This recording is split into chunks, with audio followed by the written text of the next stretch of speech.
بسم الله الرحمن الرحيم كتب عليكم إذا حضر أحدكم الموت إن ترك خيرا الوصية للوالدين والأقربين بالمعروف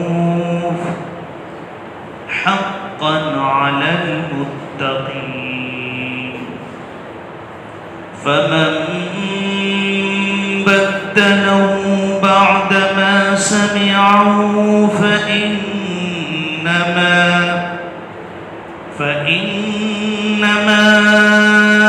إثمه على الذين يبدلونه إن الله سميع عليم صدق الله العظيم.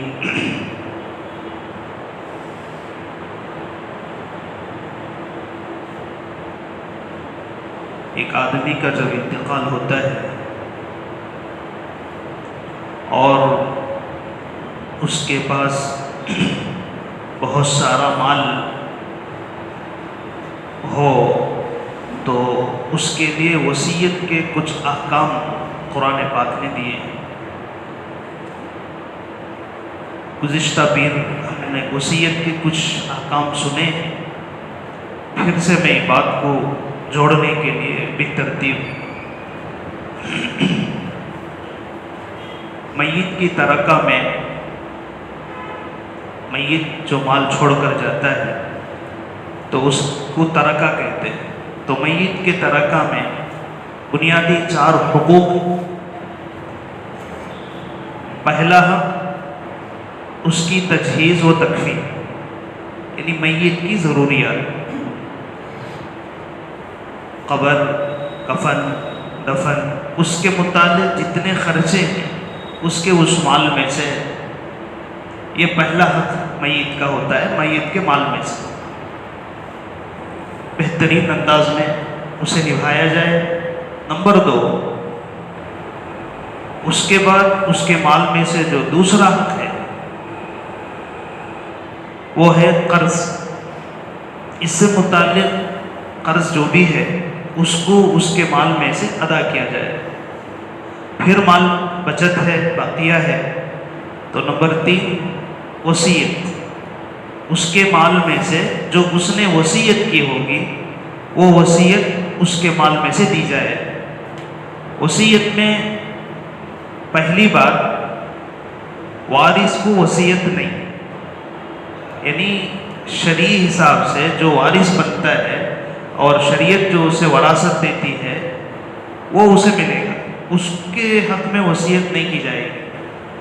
مثلا بیٹا ہے، بیٹے کو وراثت ملتی ہے جو بھی ملنی ہے. اب باپ نے کیا کیا، مال میں سے آدھا مال بیٹے کے لیے وصیت کرتا ہے، یہ میرا آدھا مال میرے بیٹے کے لیے، لہذا یہ وصیت نہیں ہوگی.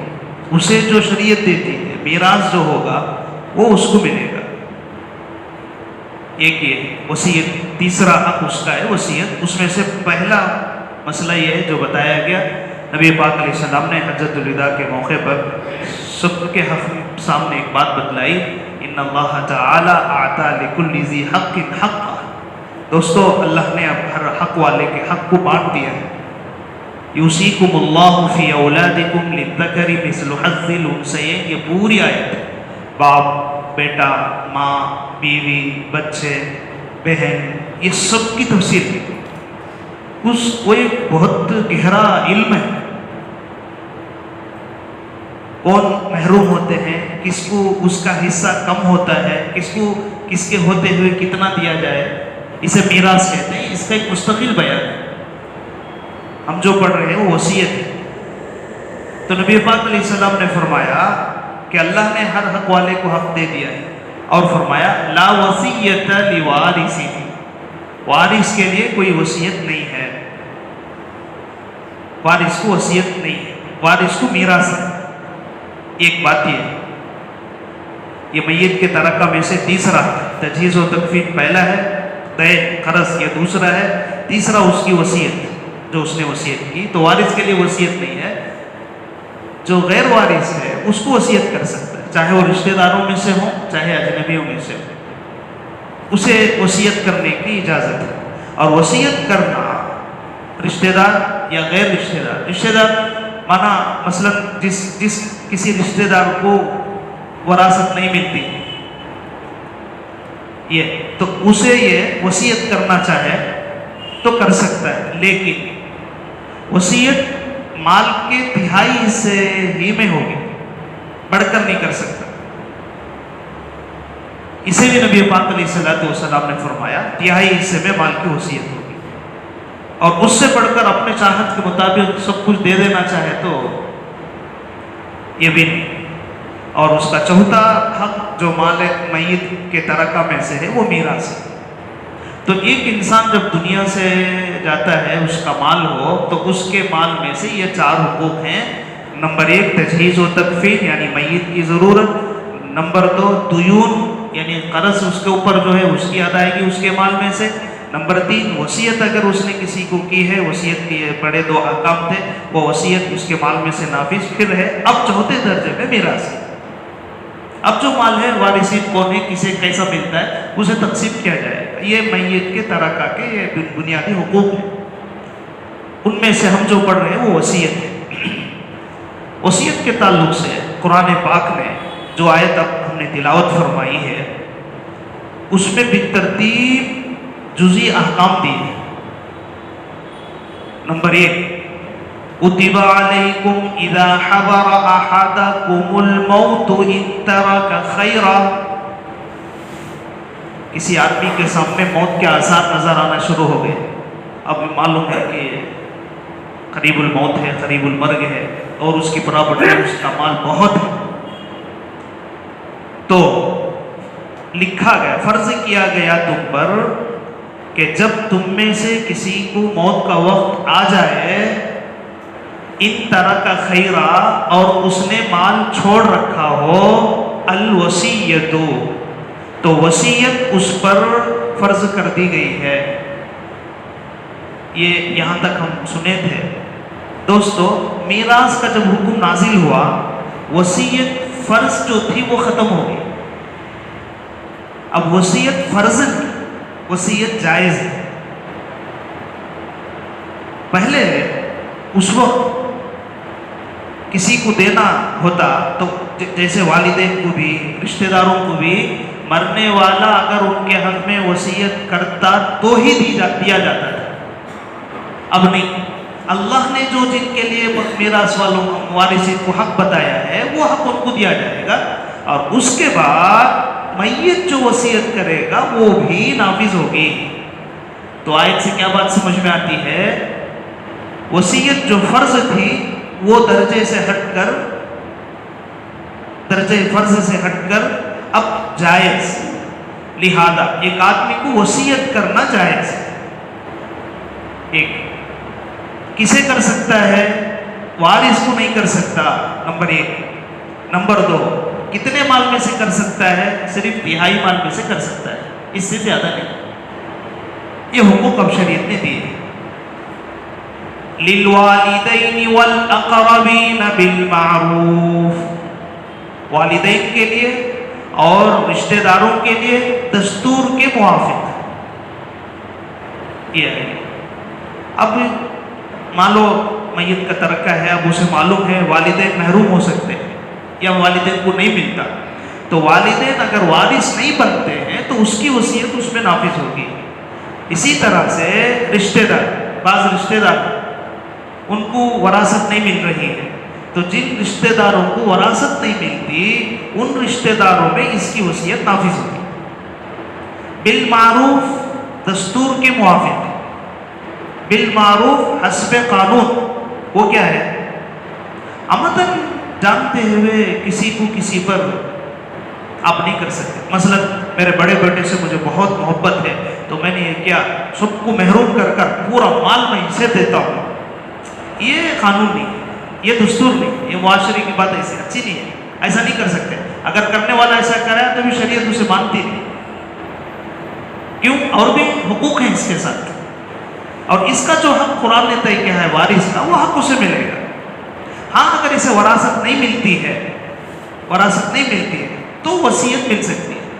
تو کیا خلاصہ نکلتا ہے؟ جسے وراثت ملتی ہے اسے وصیت نہیں ملتی، جسے وراثت ملتی ہے اسے وصیت نہیں ملتی، اور وصیت تہائی مال میں سے ہوتی ہے، اور تہائی مال سے زیادہ وصیت نہیں کر سکتا ہے۔ ہاں مسائل اس میں بہت ڈیپ میں جاتے رہیں تو کھلتے جاتے ہیں۔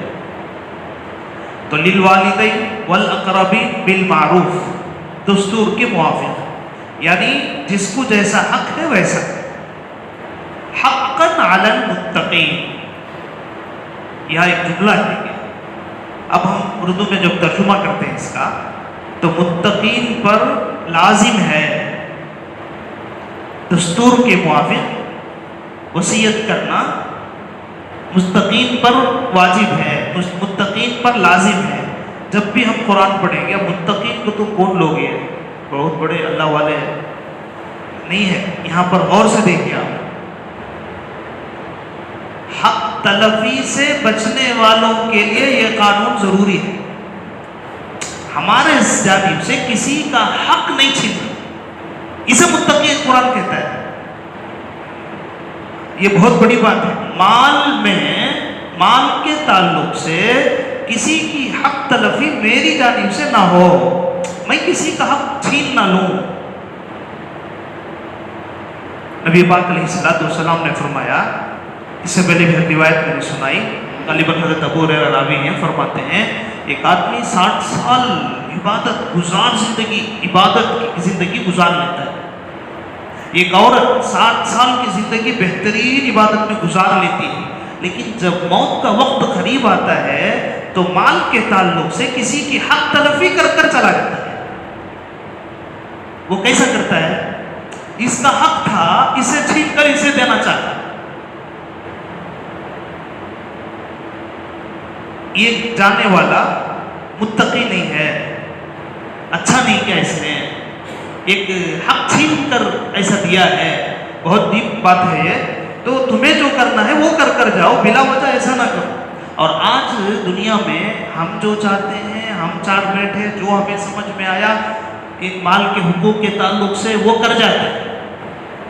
اللہ ایسا نہ کیجئے، ورنہ خدا کے سامنے یہ انسان بظاہر اتنی دولت چھوڑ بھی گیا ہے، پھر بھی حق تلفی کا مرحلہ آیا اس کے سامنے، خدا کے ہاں پوچھ ہو سکتی، پکڑا جا سکتا ہے۔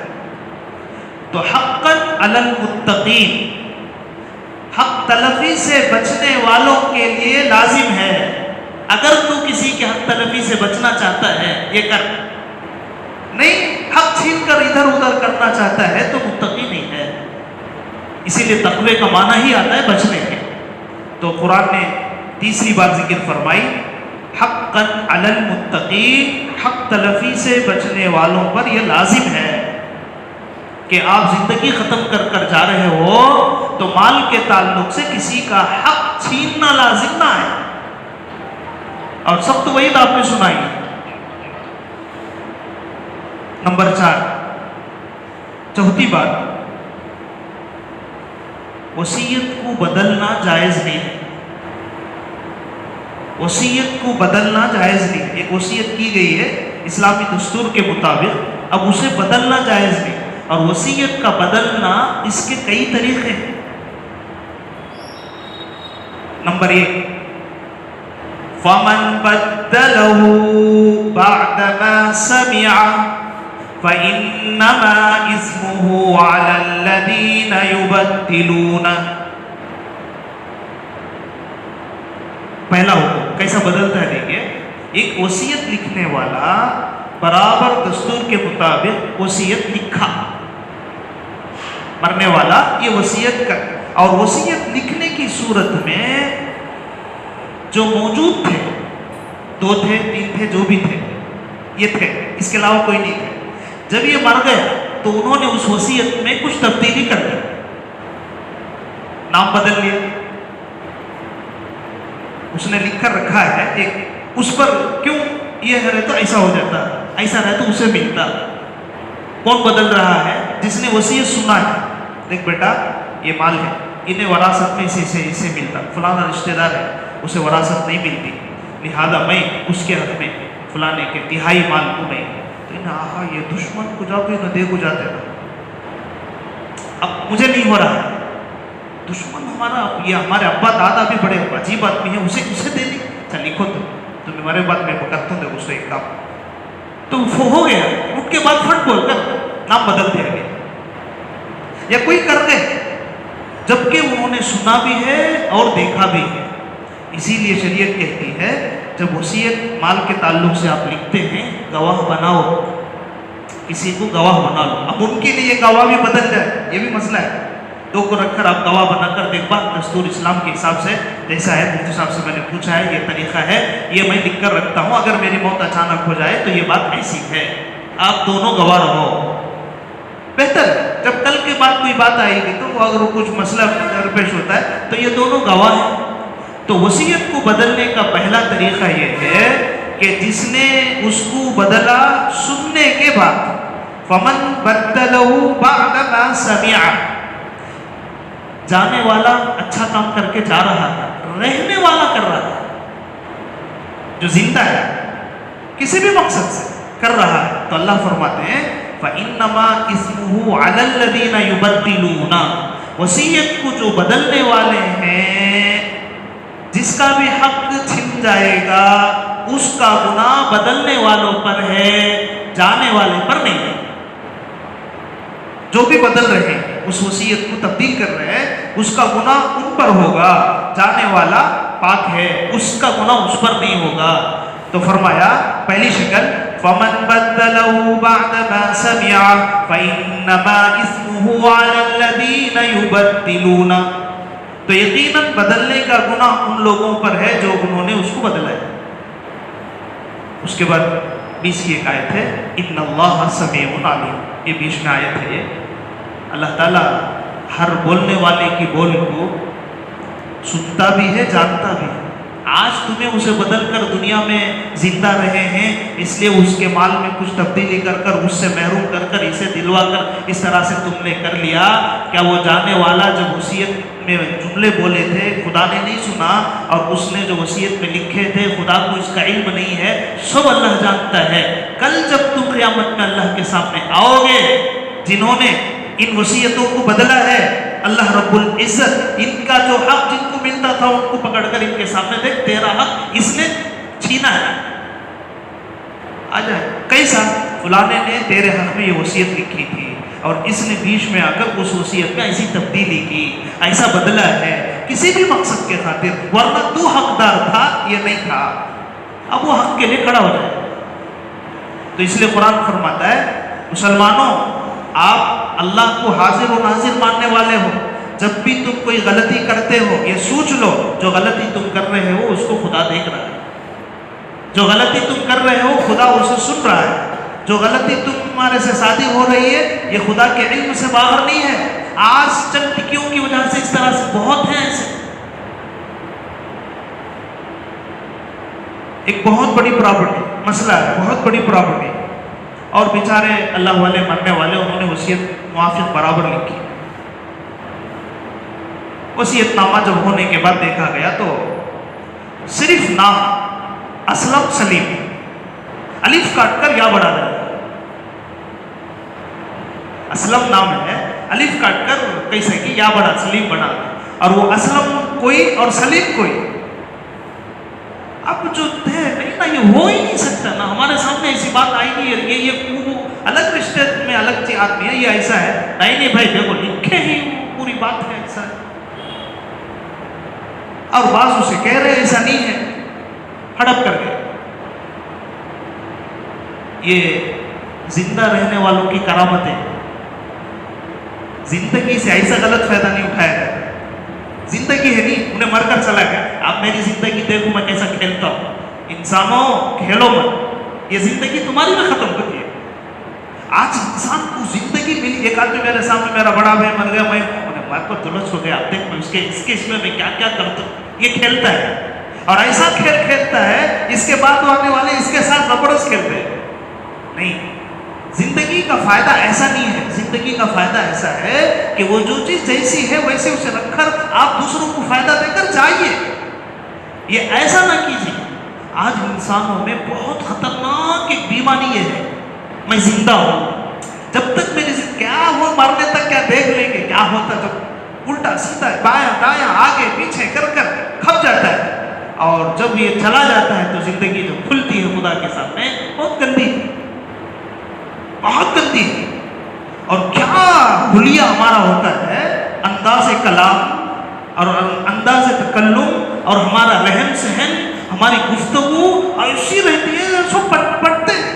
بھائی انہیں جھوٹ نہیں بول سکتا اے بھائی ایسا، لیکن اس نے جو زندگی سے کھیل کھیلا ہے خدا کے سوا کوئی نہیں جانتا.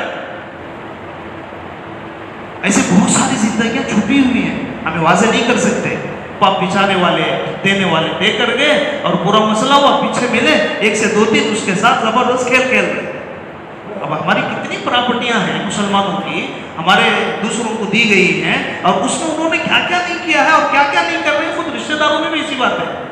تو اللہ فرماتا ہے مسلمانوں، ہر بات کو میں جانتا ہوں اور تمہارا عقیدہ ہے مجھ پر، اور ہر بات کے بارے میں سنتا ہوں. ان اللہ سمیع علیم. اس وصیت کے آیت کے بعد میں اللہ نے یہ حکم دکھلایا ہے، ذرا ہوشیار رہو.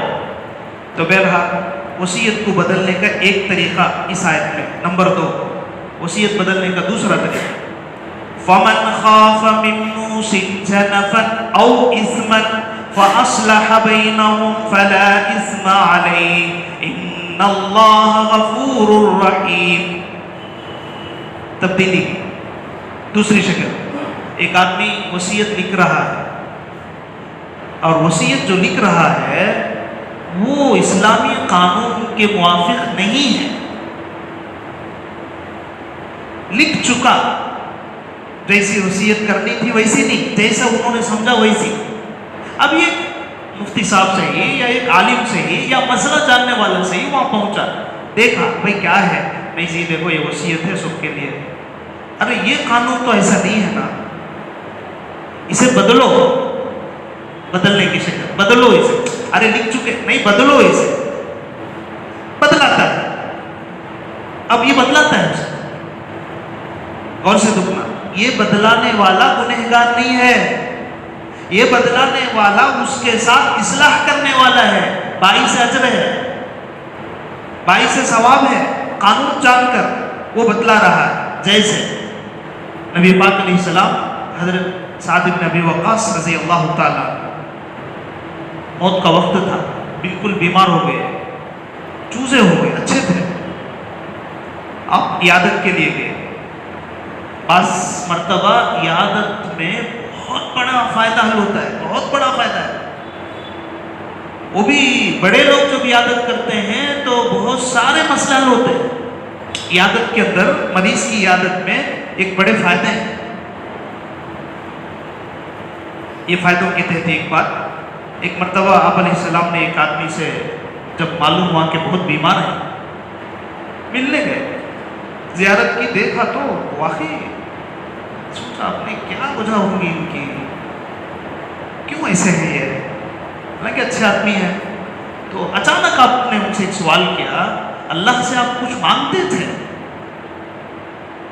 یہ سوال کیا، اللہ سے کچھ مانگتے تھے دعا وغیرہ؟ ہاں اللہ کے نبی دعا کرتا تھا، میں تو بہت اس سے دعا کرتا تھا. پوچھا کیا دعا کرتے تھے؟ انہوں نے فرمایا اللہ کے نبی یہ دعا کرتا تھا، اے اللہ اگر تو میری پکڑ فرما تو دنیا میں پکڑ فرما دے. اور سے سننا اللہ، اے اللہ اگر تو میری پکڑ فرمایا دنیا میں پکڑ فرما دے. تو اللہ کے نبی فرماتے اوف، اتنی سکت تمہیں ہے کہاں، کیوں تم نے یہ دعا مانگی؟ کیا غلطی کیوں مانگی؟ ایسا نہیں مانگنا تھا. آپ نے فرمایا اسی کو چھپا کر خدا نے دیا ہے، ربنا آتنا فی الدنیا حسنہ وفی الآخرۃ حسنہ وقنا عذاب النار میں سب ہے، ایسا مانگو. اور آپ نے کہا ہے یہ جملے مت استعمال کرو. آپ اتنے سنبھالنے کی طاقت، کبھی جوش میں انسان ہے نا، کبھی جوش میں اللہ ہمیں تک، اس لیے زبان غور سے سنیے دوستو، ہم جو مانگتے ہیں اسے سوچ کر مانگنا چاہیے. اسے کہتے ہیں دعا. ہم جو مانگ رہے، میں کیا مانگ رہا ہوں ذرا سوچو. بہت سارے اللہ صبر دے صبر دے صبر دے. دیکھو صبر لے مانگ رہے ہو بہت تکلیف اٹھاؤ گے. مانتا ہے اب اس کے انداز ہے مانگنے کے. دعا معمولی بات نہیں ہے. تو آپ نے اس جگہ عیادت کا ایک چھوٹا سا مرحلہ آتے ہی آپ نے کہا اسے بدلو یہ پڑھو. چنانچہ 3 دن انہوں نے ربنا آتنا فی الدنیا حسنہ وفی الآخرۃ حسنہ وقنا عذاب النار مسلسل 3 دن. تیسرے دن اچھے ہو گئے اور کہا واقعی ہم غلطی کر جاتے ہیں جوش میں, ورنہ راستہ جو ہے وہ بہت اچھا ہے. ہمیں کبھی جوش میں غلطی کر جاتے ہیں. وہ کتنی پیاری دعا ہے یہ, اور سب سمیٹ کرے دنیا آخرت خبر اور ما بعد الخبر سب ہے اس میں. اسی لیے دعاؤں میں سب سے بہترین جامع ترین دعا یہ مانی جاتی ہے. بہترین دعا ہمیں نہیں سمجھ میں آتا ہے. ہمیں کیا کہ اوپر نیچے دائیں بائیں لمبی چوڑی ایسا رہتا بچ تسلی بخش دعا ہے. جامع الفاظ پورا مفہوم تلفظ چھوٹا. بہرحال عیادت میں بڑے فائدے ہوتے ہیں. آپ کی عیادت کا یہ فائدہ ہوا, وہ مریض اچھا ہو گیا. حضرت سعد بن ابی وقاص آئے, موت کا عالم ہے, بڑے مالدار انسان ہیں. تو حضرت نے فرمایا بات کب عیادت ہو گئی تو مال کا کیا کیا؟ تو کہنے لگے میں پورا مال وصیت کرنا چاہتا ہوں. یہ دیکھو یہ موقع ہے پورا مال. ارے ارے اسے بدلو, اچھا نہیں ہے. نہیں تمہاری اولاد ہے ان کو وراثت کا مسئلہ ہے. اللہ کے نبی وہ سب مالدار ہیں, ان کو کوئی ضرورت مالدار ہو نہ ہو. کیا تم اپنی اولاد کو تمہارے بعد دوسروں کے سامنے ہاتھ پھیلاتے ہوئے چھوڑ کر چلے جاؤ گے؟ ان کا حق جو ہے وہ ان کو ملے گا. یہ ایسی وصیت نہ کرو. نہیں وہ مالدار ہے میں پورا دوسروں کو دیتا ہوں. بعض مرتبہ یہاں دیکھیں غلط کر رہا ہے انسان, اسے کوئی اصلاح کرتا ہے. اللہ کے نبی نے حضرت سعد سے کہا نہیں, پھر اسے بدلا. بعض مرتبہ بعض انسان غلط. کبھی کبھی والدین خصوصاً باپ اولاد سے ایک دم نراش ہو جاتا ہے. 1 سے 4 اولاد ہیں بالکل, حالانکہ پراپرٹی ہے اس کی. جب مرنے کا وقت آتا ہے تو بچوں کا غصہ جو ان کے دماغ میں ہے, اس غصے کی وجہ سے وصیت نامہ یہ لکھتا ہے یہ پورا فلاں مدرسے کے نام پر. کتنا بڑا کام ہے خیر کا مدرسے کو کر کر, نہیں غلطی کر کر جا رہے ہو. اولاد کا غصہ اولاد کو محروم کر نہیں سکتا. ہوگا نافرمانی ہوگی, آپ یہ نہیں کر سکتے. اب دیکھنے والے دیکھ بھائی یہ چیز ایسی نہیں ہے اسے بدلو. نہیں خاموش ہو جائے. کیا دیکھا انہیں زندگی میں؟ مرتا تھا کوئی آ کر نہیں دیکھا. میرا مسئلہ ایسا تھا آج اسے میں کیوں دوں, نہیں دیتا. یہ مسئلے معاشرے میں بہت ہیں. دوستو میراث کا حق اس کی وجہ سے نہیں ہے, تمہارا جزء خون ہونے کی وجہ سے. اولاد ہمارا خون ہے, یہ قرابت ہے, رشتہ داری ہے. ہاں وہ ان کا گناہ ہے, بیوقوف ہے, نالائق ہے کہ جیسا کرنا تھا نہیں کیا ہے, لیکن اس کی وجہ سے تم اتنی بڑی غلطی کر کر ابد الابد کے لیے سزا کے مستحق نہیں بن سکتے. بدلو اسے. بہت ایسے ہیں نہیں دیتا میں اسے, بالکل محروم کر دیتے ہیں. نہیں, ان کا جو حق ہوگا وہ ہوگا. وصیت آپ کرنا چاہتے ہیں اسے بدلو اور جیسا حق ہے اسے کرو. اب وہ بدلنے پر حضرت سعد بن ابی وقاص اللہ کے نبی, اچھا ٹھیک ہے چھوڑ, آدھا دے دیتا ہوں, آدھا ان کو دے دیتا ہوں, آدھا اولاد کو دیتا ہوں. نہیں ابھی کم کرو. تو پھر بدلا. پھر ثلث مال میں غیر کو وصیت نافذ فرمائی. 1/3 مال دے سکتے, اتنا لکھو ماں بقیہ سبھی نہیں, اور جو وراثت تمہاری اولاد کو ملے گی وہ مل کر رہے گی. بدلو اسے, بدلے. ایسا حکم کرنے والا, وصیت کی اصلاح کرنے والا, وصیت میں تبدیلی لانے والا اس وقت بہترین خیر خواہ ہے, بہترین خیر خواہ ہے. تو ایک تبدیلی وہ تھی حق دبانے کے لیے انہوں نے بدل لیا تھا, اس کا گناہ بدلنے والوں پر ہے, جانے والوں پر نہیں. نمبر 2, فمن خاف من موص, جو کوئی وصیت کرنے والے کی جانب سے خدشہ ظاہر کرے. یہ خوف کا ترجمہ کر رہا ہوں میں, خوف کھائے کا معنی ہے اندیشہ ہو یہ آدمی غلط کر جائے گا ہے. تو کس بات کا اندیشہ ہے؟ جنفن, ظلم کا, او اسمن یا گناہ کا. تو فاصلح بینہم, تو اس نے ان کے درمیان اس وصیت کی اصلاح فرمائی. فلا اسم علیہ، ایسے اصلاح کرنے والے انسان پر کوئی گناہ نہیں ہے، بلکہ اس پر اسے ثواب ہے۔ ایک انسان کی رہنمائی تم نے کی ہے۔ اب اس کے بعد اللہ تعالیٰ فرماتے ہیں ان اللہ غفور رحیم، یقیناً اللہ تبارک و تعالیٰ مغفرت کرنے والا، رحم کرنے والا ہے۔ یہ دو جو جملے یہاں پر آئے ہیں، ایسا انسان کبھی کر جاتا ہے، اللہ مغفرت کرنے والا ہے۔ اب اگر کوئی انسان اس طرح سے ایسا کر گیا تو غلطی اس کی۔ یہ دو حکم ہو گئے تبدیلی کے، پہلا حکم تبدیلی وصیت کا ایک، دوسرا حکم تبدیلی وصیت کا دوسرا۔ ظاہر دو باتیں کہہ کر میں بات ختم کر دیتا ہوں وصیت سے متعلق۔ یہ تو مال کی وصیتیں ہمارے سامنے ہیں، اور بہت ساری جائز وصیتیں انسان کر سکتا ہے، بلکہ بڑے لوگوں کو بعض چیزوں سے متعلق وصیت کر دینا چاہیے، ورنہ مرنے کے بعد بہت سارے جھگڑے پیدا ہوتے ہیں۔ ایک آدمی بڑا ہے، اب اس کے تعلق سے میں نہیں، بہت سارے ہیں ایسے، جب مر جاتے ہیں تو دفنانے میں مسئلہ، نہیں بھائی یہاں دفنانا نہیں، قبرستان مسلمانوں کا عام ہے وہاں دفنائیں گے، نہیں یہ بہت بڑے حضرت ہیں، بہت بڑے اللہ والے ہیں، لہٰذا ان کی خبر الگ رکھنی چاہیے۔ جہاں یہ تھے ایسے جھگڑے بہت ہوتے ہیں۔ جو دور اندیش انسان ہیں انہوں نے، حضرت مولانا تقی عثمانی صاحب دامت برکاتہ زندہ ہے، تو انہوں نے وصیت لکھ دی، میں مریا تو اس طرح سے دفنانا، اس طرح سے کرنا، تاکہ میرے مرنے کے بعد میرے چاہنے والوں میں جھگڑے نہ ہوں۔ قربان جائیں ہمارے علاقے کے حضرت مولانا اقبال صاحب سنگگیری اور شہروانے بڑی خوب فیضیاب ہے، تو حضرت کا جب موت کا وقت آیا تو انہوں نے بھی کرنٹ وصیت لکھی، اور وصیت کے الفاظ میں یہ لکھا، میرا جنازہ اگر میں رات میں مروں تو فجر کی نماز میں پڑھ دیا جائے اور نماز کے بعد دفنایا جائے، اگر میں دن میں مروں تو اگر فجر کے وقت بعد مرتا ہوں تو ظہر کی نماز سے متصل کوئی ایک نماز کا وقت میرے اوپر گزرنے نہ پائے۔ اور جملہ ایک سخت، ہم نے وصیت پڑھی، جملہ ایک سخت لکھا ہے، کسی وجہ سے اگر میری میت کو، کسی وجہ سے اگر میرے جنازے کو تاخیر کرو گے تو میں میرے حق میں حق تلفی سمجھتے ہوئے کرنے والوں کو مجرم سمجھوں گا۔ یعنی مطلب یہ ہے کوئی آیا نہیں، انہیں آیا نہیں، انہیں آیا نہیں، لہذا رو کر رکھو، وہ میرا بھائی ان کا بھائی ہے، ان کا نہیں ہے، اس کی وجہ ہے۔ انسان جب دنیا سے نکلتا ہے، اور سے سننا، انسان جب دنیا سے نکلتا ہے یعنی موت ہو گئی جب ہے، تو میت کا حق سب پر ہے، زندے کا حق میت پر نہیں ہے۔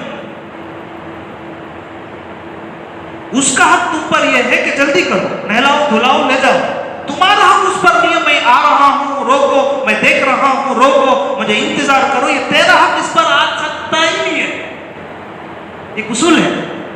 اب آج ایک زمانہ ایسا چلا گیا، اب انہیں کچھ خدمت بھی نہ کیا ہو لیکن اس کی وجہ سے میت کا انتظار حق دکھلاتا ہے۔ دوستو یہ دراصل غیروں کا طریقہ تھا، اور آج انسانوں میں اپناتے آج کل کیسے فریزر آ گئے ہیں، 2 دن کیا 3 دن ہفتہ بھر رکھے رہتے ہیں، کیوں؟ فلانے کا مسئلہ۔ تو ایک نکتہ شریعت ہے، وہ ہو گیا، چھوڑو، اس کی جان نکل چکی، اب حوالے خدا کے ہے، اب تم زندے اپنا حق اس پر نہ جتاؤ۔ حضرت مولانا اسد صاحب رحمۃ اللہ علیہ لندن میں بیوی کا انتقال، فوراً ایک نماز کا وقت گزرنے سے پہلے میرا انتظار نہ کیا جائے، کیونکہ یہ اب میت خدا کے حوالے ہے، میرا حق اب اس پر میں نہیں جتا سکتا۔ اب سمجھی ہوئی باتیں ہیں، لوگ پڑھے لکھے سمجھ جاتے ہیں، لیکن نہیں سمجھ پاتے وہ لوگ جو نہیں پڑھے ہوئے ہیں۔ اس لیے شریعت اسلامیہ وصیت کے تعلق سے بہت احکام جزئی طور پر بتلاتی ہے، تو جو وصیت ہم کر رہے ہیں دوسرے چیزوں میں بھی اس طرح سے اس پر نافذ ہونا ہوگا۔ اللہ رب العزت سے دعا ہے، اللہ تبارک و تعالیٰ نے ہمیں وصیت کے تعلق سے جتنے احکام سنائے ہیں، اللہ تعالیٰ ہم سب کو اس کے موافق زندگی گزارنے کی توفیق نصیب فرمائے۔ اللہم لک الحمد لک الشکر یا اللہ، اللهم صل على سيدنا شفيعنا نبينا مولانا محمد بارك وسلم عليه ربنا آتنا في الدنيا حسنة وفي الآخرة حسنة وقنا عذاب النار ربنا آتنا في الدنيا حسنة وفي الآخرة حسنة وقنا عذاب النار اللهم اجعلنا من الذين إذا أحسنوا استبشروا وإذا أساءوا استغفروا سبحان ربك رب العزة عما يصفون وسلام على المرسلين والحمد لله رب العالمين.